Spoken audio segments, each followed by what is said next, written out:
Hello everyone, प्यारे बच्चों, welcome you all to our learning platform molding minds. तो चलिए लेट्स स्टार्ट लर्निंग। आज हमारी वर्कशीट है 8th क्लास के लिए और वर्कशीट नंबर 7 है and the that is 14th अक्टूबर 2020।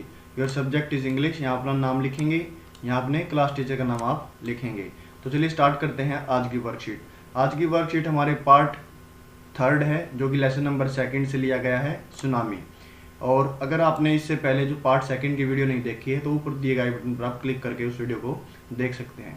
तो चलिए स्टार्ट करते हैं हम part 3 of lesson tsunami. A भाग में क्या लिखा है? It is said that animals have some special powers and can see dangers. ऐसा कहा जाता है कि जानवरों के पास अद्भुत शक्तियां हैं और वो जो खतरे को महसूस कर सकते हैं।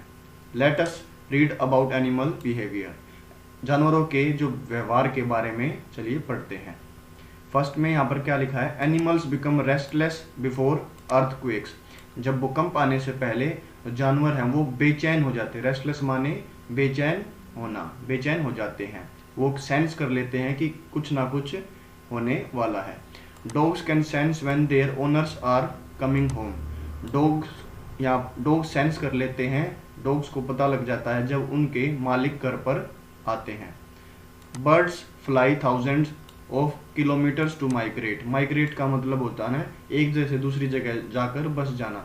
जो बर्ड्स हैं, पक्षी हैं, वो हजारों किलोमीटर उड़ सकते हैं एक जगह से दूसरी जगह माइग्रेट करने के लिए। यहाँ पर आगे हम पढ़ते हैं the tsunami killed 1,50,000 people but only a few animal डाइड्स।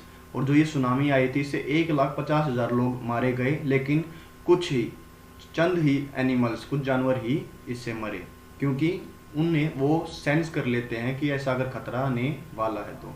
In part 3 of this lesson you will read how animals saved themselves. Part 3 of this lesson, तीसरे भाग के इस पार्ट में आप पढ़ेंगे कि एनिमल्स ने खुद को कैसे बचाते हैं।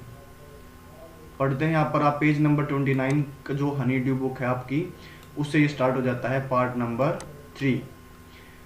Before the giant waves slammed into the coast in India and Sri Lanka। जो जाइंट वेव्स का मतलब होगा जो विशाल लहरें इंडिया, भारत और श्रीलंका के तट से टकराने से पहले ही wild and domestic animals seem to know what was about to happen. ऐसा प्रतीत होता था कि जो वाइल्ड, जंगली और डोमेस्टिक जो पालतू जानवर थे उनको पता है कि क्या होने, व्हाट अबाउट टू हैपन, क्या होने वाला था। They fled to safety. वो सेफ जगह में उड़ गए मतलब सेफ जगह में चले गए। According to eyewitness accounts. अगर आई विटनेस माने जिन्होंने वहां पर वो लाइव दृश्य देखा, अगर उनके अनुसार उनकी बात सुने हम, elephant screamed and ran for higher grounds.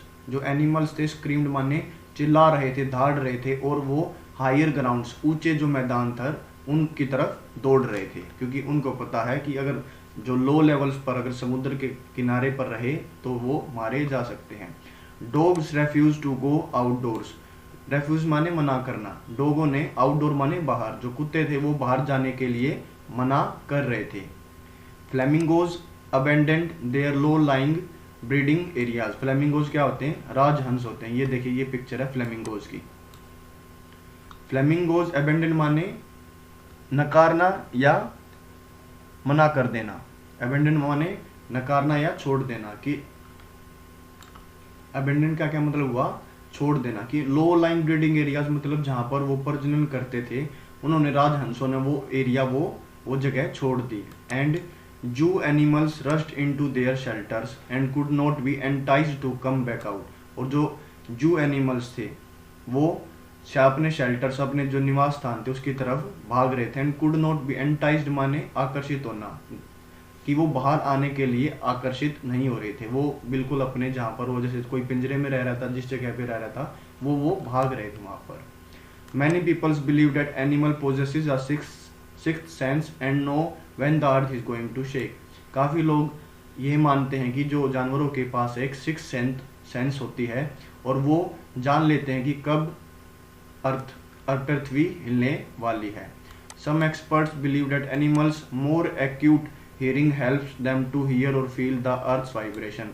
कुछ एक्सपर्ट्स मानते हैं कि जो एनिमल्स का जो सुनने का जो एक्यूट, बिल्कुल स्पष्ट जो तरीका है, वो अच्छी तरह से सुन पाते हैं, उससे वो जो अर्थ का वाइब्रेशन है, अर्थ का वाइब्रेशन जो शेक मूवमेंट है, हिलना, उसको वो महसूस कर पाते हैं। They can sense an approaching disaster long before humans lies what is going on. वो जो अप्रोचिंग डिजास्टर, जो विनाश जो उनकी तरफ बढ़ रहा है, वो ह्यूमन से, मानव से पहले उनको पता चल जाता है कि क्या होने वाला है। We can not be sure whether animals have a sixth sense और नॉट। हम ये तो सुनिश्चित नहीं कर सकते कि एनिमल्स के पास सिक्स सेंस है या नहीं, but the fact is that the giant waves that rolled through the Indian Ocean killed more than 1,50,000 people in a dozen countries, but not many animals have been reported dead.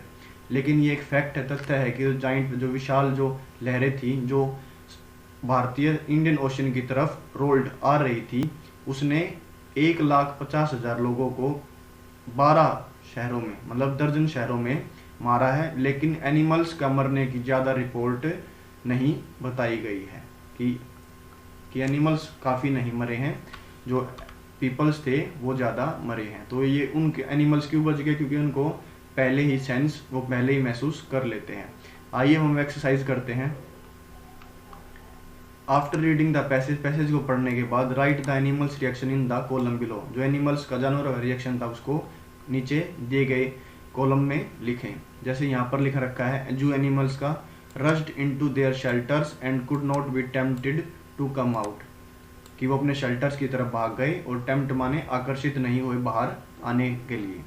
और यहाँ पर elephant ने क्या किया? Elephant screamed and ran for higher ground. Animals चिल्लाए, उन्होंने धाड़ मारी और वो ऊंचे मैदानों की तरफ भाग गए। डॉगों ने क्या किया? Dog refuse to go outdoors. जो कुत्ते थे वो बाहर जाने के लिए उन्होंने मना कर दिया। एंड फ्लैमिंगोज ने क्या किया? Flamingos abandoned their low lying breeding areas. उन्होंने जो अपने जो निचले इलाके थे जहाँ पर वो प्रजनन करते थे, वो एरियाज उन्होंने छोड़ दिए। तो यहाँ पर हमारा बी पार्ट होता है। अब सी पार्ट में आते हैं हम। Now answer the following question by choosing the correct option. नीचे दिए गए निम्नलिखित आंसरों को सही ऑप्शन चुनकर उनका आंसर दें। The giant waves are called. तो जाइंट वेव्स थी, उन्हें क्या कहा जाता है? वर्लपुल, सुनामी या बबल्स। तो क्या कहा जाता है उन्हें? Tsunami. Another word in the passage that mean shake, कि इस जो पैसेज में शेक का मतलब, जो पैसेज में दूसरा मतलब क्या है? मतलब शेक का हमें साइनोनियम ढूंढना है। एक्यूट का मतलब होता है बिल्कुल बारीक, और स्लैम्ड का मतलब होता है टकराना। तो वाइब्रेशन क्या हो गया? शेकिंग मूवमेंट ही होगी। वाइब्रेशन जब हिलता, वाइब्रेशन तो आपको पता है कि फोन में भी वाइब्रेशन होती है, तो उसे साइनोनियम माना जाएगा शेक का। थर्ड आखिरी हमारा क्वेश्चन है, very few animal died in the tsunami because. बहुत कुछ एनिमल्स सुनामी में मारे गए क्योंकि दे कैन रन फास्ट, वो तेज दौड़ सकते थे। दे कैन हियर और फील द अर्थ वाइब्रेशन, वो अर्थ वाइब्रेशन को महसूस और सुन सकते थे। They have a sharp brain, उनके पास एक शार्प तेज दिमाग है। तो ह्यूमन से ज़्यादा तो मेरे ख्याल से उनके पास तेज दिमाग नहीं है। और वो तेज दौड़ने का भी इसमें कुछ नहीं बताया गया, क्योंकि सारे जानवर तेज नहीं दौड़ सकते हैं। तो आंसर हो जाएगा हमारा दे कैन हियर और फील द अर्थ वाइब्रेशन। तो यहाँ पर हमारी जो वर्कशीट वो कंप्लीट होती है। और लास्ट में हमें कोविड अप्रोप्रिएट बिहेवियर कैप बताया गया है। अप्रोप्रिएट माने उचित, कि कोविड में हमें कैसा उचित व्यवहार करना चाहिए। To stay safe in the fight against कोविड-19 वियर अ मास्क। कोविड-19 के खिलाफ अगर हमें जंग फाइट करनी है सेफ रहने के लिए, तो हमें मास्क पहनना है। यहाँ पर हमारी वर्कशीट होती है। And if you like this video, then hit the like button, subscribe our channel, hit the notification bell, share with friends and keep watching and supporting Molding Mind. जय हिंद, जय भारत।